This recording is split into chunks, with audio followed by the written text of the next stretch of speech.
everyone, it's Alice, and today we're gonna do a book haul. I say this every autumn, but like this time of year really is my downfall when it comes to getting new books because I just get so excited about books and reading and kind of everything, and I just end up getting so many new ones and I can't stop myself. And I kind of don't want to because I love books, if you couldn't tell. I have a lot to show you though, so we're just gonna get straight into it. Starting with some fantasy paranormal type books. First up, we have one that I've been eyeing for a while, in part because of the cover and in part because it just sounds right up my alley. It's The Luminaries by Susan Dennard. This is set in a town where it says you can't find it on any map, your phone won't work there, and the forest surrounding the town might kill you. So we're off to a good start. And the main character that we're following, I think she wants to join this ancient order that protects the town from the creatures or whatever is in the forest that is dangerous. But her family has been shunned, I think, because of something her father did. I'm not entirely sure, but I think that she can enter these trials to become a part of this order. But of course, it's very dangerous. I just think this sounds really good. I'm very intrigued about these trials and this ancient order and all of that.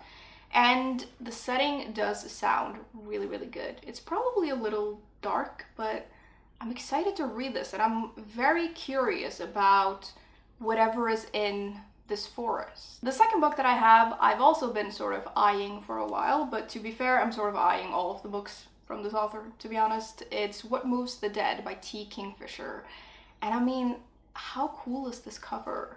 There's something about like bunnies and rabbits with this kind of vibe on a book cover that I think is just like a little bit unsettling, and I'm really into it. This follows this retired soldier who gets word that I think one of his childhood friends is like dying, and so he races home to his ancestral home. I can't tell if it's his ancestral home or the ancestral home of the friend, but he races to this estate in the countryside and he finds that this house is being overtaken by some sort of fungus, and this friend is like sleepwalking and speaking in strange voices, and I guess they have to find out what's going on.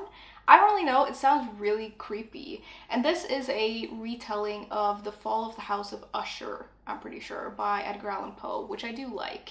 And I think that in combination with this author's writing is just gonna be absolutely perfect. I know I already talked about the cover, but I also have to show you this book without the dust jacket because it has this house underneath in like red foil, and the end papers look like this.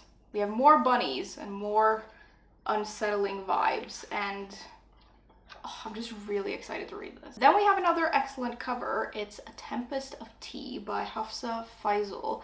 And this is a little bit more YA leaning, I think, but the premise just sounds really good. It follows this criminal mastermind and keeper of secrets or something. I think that's how she's described. And she runs this tea house that at night turns into a blood house. What is a blood house, you may ask?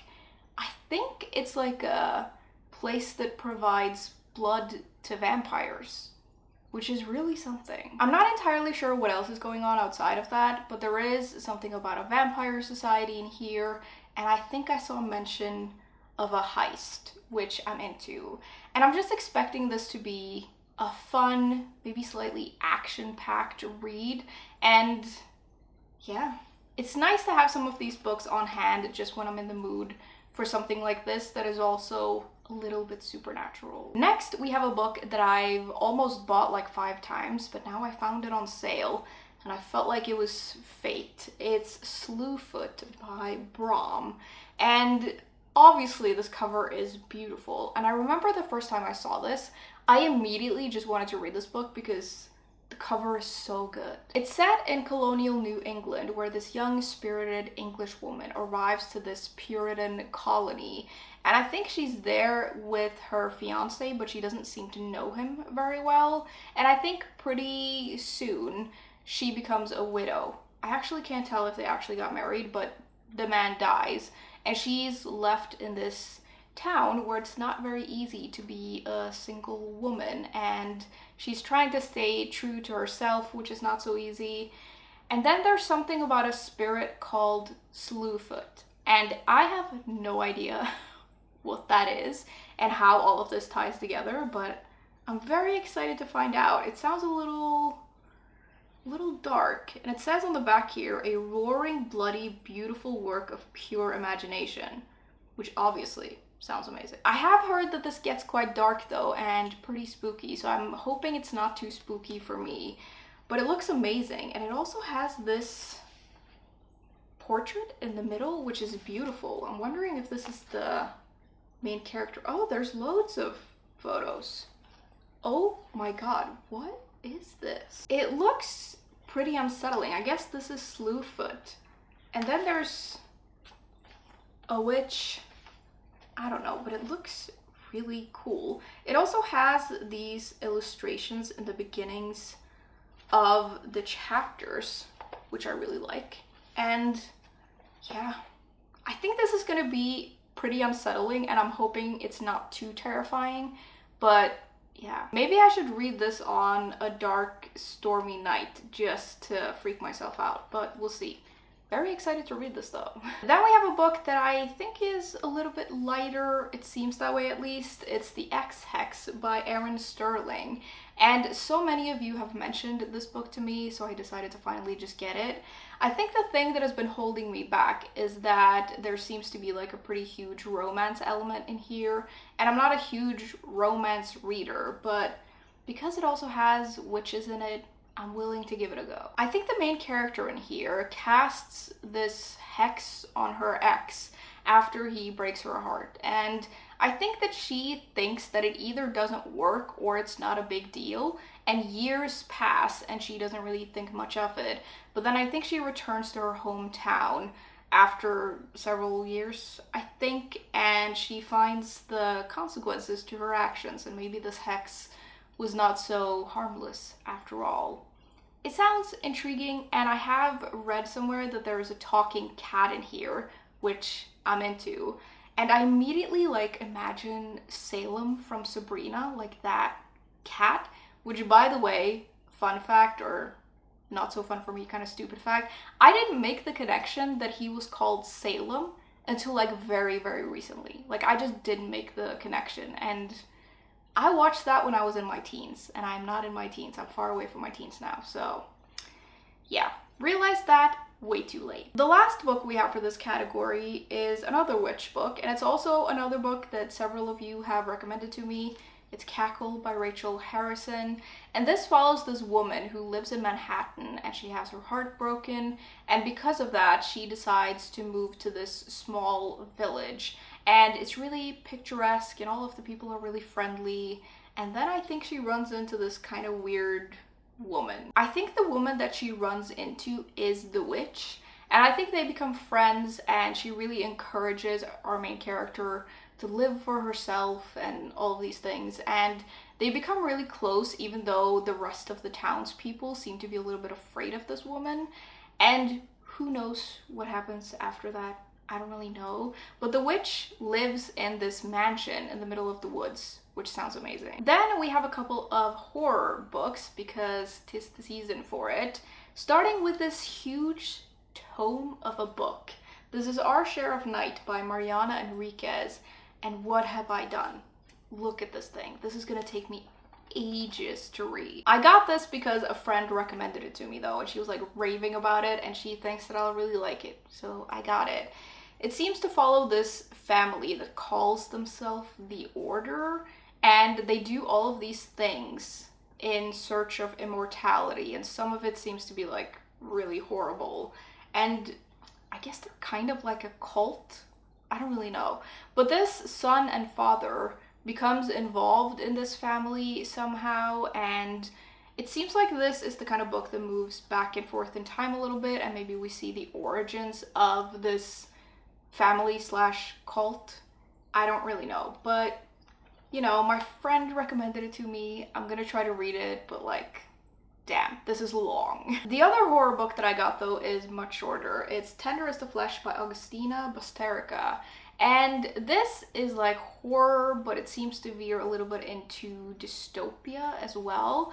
And it's set in a world where this virus has made all animal meat poisonous to humans or dangerous to humans.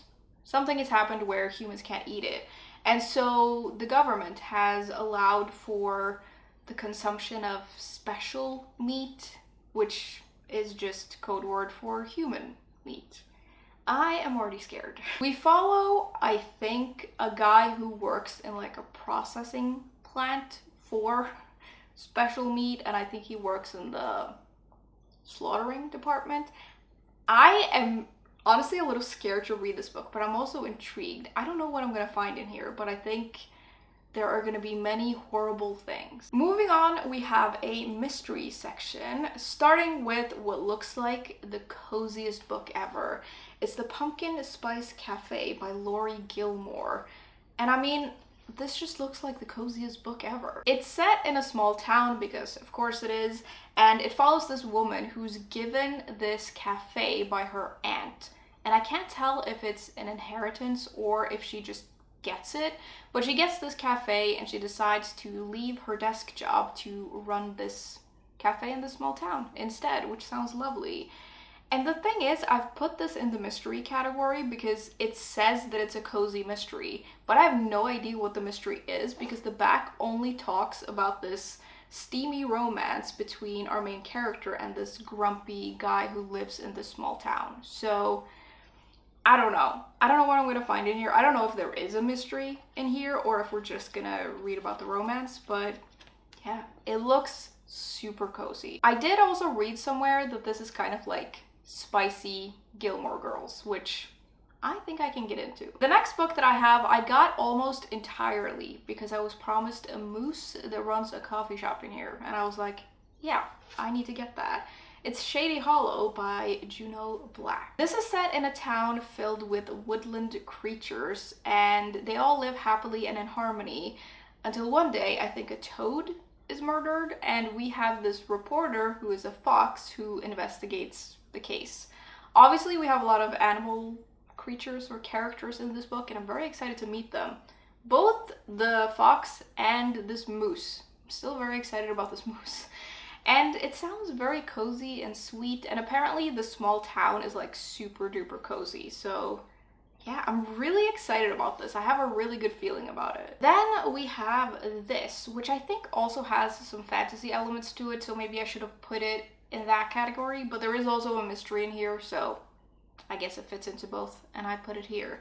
This is Spells for Forgetting by Adrienne Young. This follows a main character whose life changed drastically when her best friend was found murdered and the love of her life was accused of the murder. And I think that we meet her after this, like sort of later in life, and she's living a very quiet life. She's running this tea shop, I think, and she lives on this island. And I think at the beginning of this book, weird things start happening on this island. I don't know what it is. Something magical, more murder.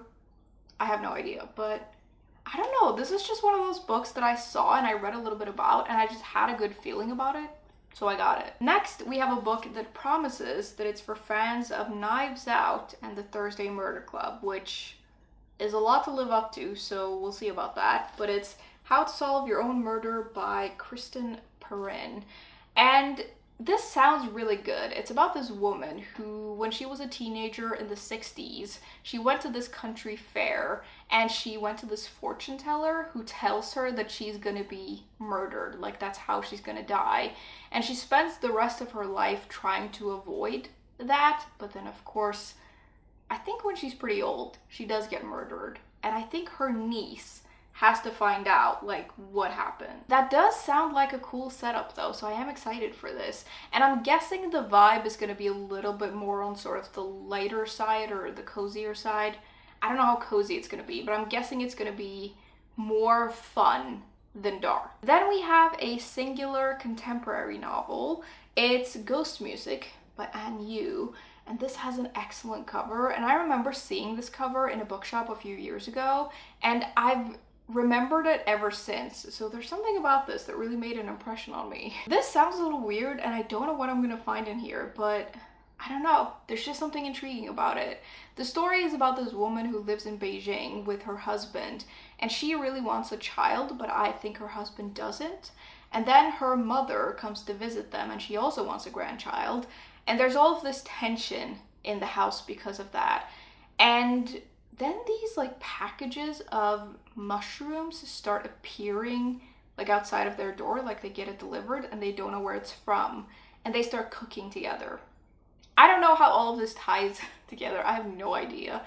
But it does sound weird, and I usually quite like these kinds of weird books. And there's something about books that have cooking in them that I just really like cooking bringing people together. I don't know, but it sounds really good. Then we have some historical fiction books. First up, we have The Dutch House by Anne Patchett, which I've also wanted for a while. I remember this came out and I saw a lot of really good reviews for it, and I wanted to read it, but then I just never got around to getting a copy, but now it's here. It's about this wealthy family and this lavish estate called the Dutch House. And I think we follow several generations of this family, but we're mainly focusing, I think, on the son of the guy who bought the house. And I think there's a lot of tension in this family, like several people have been turned out from this house, and there's something about a stepmother. I don't really know. It sounds like a very intricate sort of family story.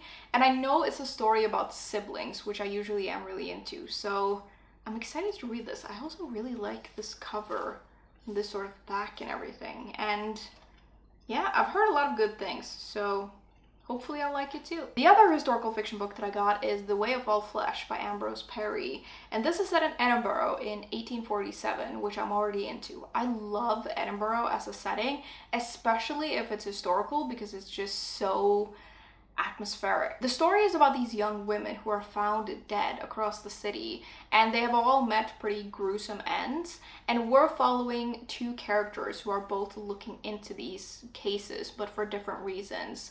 One of them is an apprentice to this renowned doctor, and the other, I think, is a housemaid who also works for that doctor. And I think they quite dislike each other, but I don't know. I think maybe they come together to look into this together. I have no idea, but it sounds really good. I haven't really heard a lot of people talk about this book. I haven't seen any reviews for it. I just saw it and I thought it looked really, really good. Hopefully it is. It says on the cover here as well, Victorian Edinburgh comes vividly alive and it's a world of pain. So yeah, it'll be interesting to read. Lastly, we have a nonfiction book. It's In the Dream House by Carmen Maria Machado. And this is a memoir which delves into the author's experience of this abusive relationship, which is of course interesting. But one of the reasons that I want to read this is that apparently, like, the way it's written is really creative and different, and this seems to have blown a lot of people's minds. I don't really know what to expect from this, but hopefully it'll blow my mind too. The back mentions that this is breathtakingly inventive. I don't know. I don't really want to know that much. Like, we'll just see what I find in here. Just flipping through it, it seems like most of these chapters are very short, so I don't know, but I've wanted to read this for a while, so I'm glad to finally have it. And I do kind of want to get back into reading memoirs. I used to read a lot of them, and now I don't read them as much, but I love them. So very excited to have this. That was the last book, though. We've reached the end of my very big stack. I should probably go do some reading now, but I'd love to know if you've read any of the books that I mentioned and what you thought, or if you have picked up any exciting new books lately. I would love to hear all about it.